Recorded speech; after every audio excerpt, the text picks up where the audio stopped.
When you understand this, speaking stops feeling like a test and starts feeling like a tool. You're no longer trying to prove your worth in every sentence. Instead, you're guiding people from one idea to the next. That shift alone reduces pressure, because pressure comes from uncertainty. When your mind knows the direction, it doesn't panic. Silence becomes less frightening, pauses feel natural, and your thoughts organize themselves as you speak. This is why experienced communicators don't rush their words. They trust the process.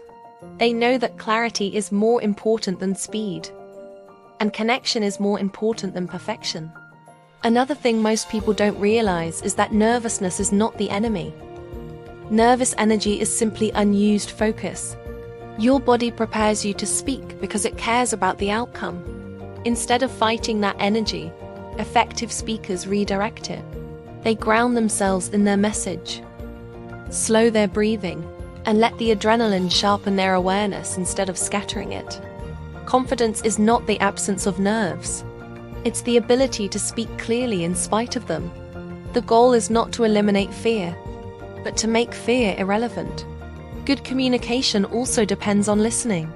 When you truly listen, you stop rehearsing your next sentence and start responding to what's actually happening. This creates conversations instead of performances. People feel seen, heard, and respected, which naturally builds trust. And trust makes communication easier on both sides. When people trust you, they listen longer, forgive small mistakes, and engage more deeply with your message. Listening turns speaking into a shared experience rather than a one-way delivery. Over time, you'll notice something interesting. The more clearly you communicate, the clearer your thinking becomes. Speaking and thinking are deeply connected. When your thoughts are scattered, your speech reflects that. When your ideas are organized, your words follow. This is why practicing communication improves not just how you speak, but how you reason, plan, and decide. Clear communication creates clear thinking, and clear thinking leads to better outcomes in every area of life. You don't need complex vocabulary or dramatic delivery to be effective. Simplicity is powerful. Simple words travel further, land faster, and stay longer. The most impactful messages are usually the ones people can repeat in their own words. If your audience can't explain what you said after you leave, the message didn't stick. Clarity is not about dumbing things down. It's about making ideas accessible. That takes skill, not shortcuts. As you practice, you'll also become more comfortable with imperfection. You'll stumble over words, lose your place, or forget a point, and you'll realize that none of it matters as much as you thought. Audiences don't expect perfection. They expect honesty and direction.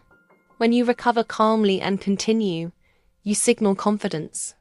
Every small recovery builds trust, both with your audience and with yourself. Eventually, communication becomes something you rely on instead of avoid. You raise your hand more. You speak up earlier. You explain ideas instead of holding them back. And with each experience, your voice gains strength. Not because you speak louder, but because you speak with purpose.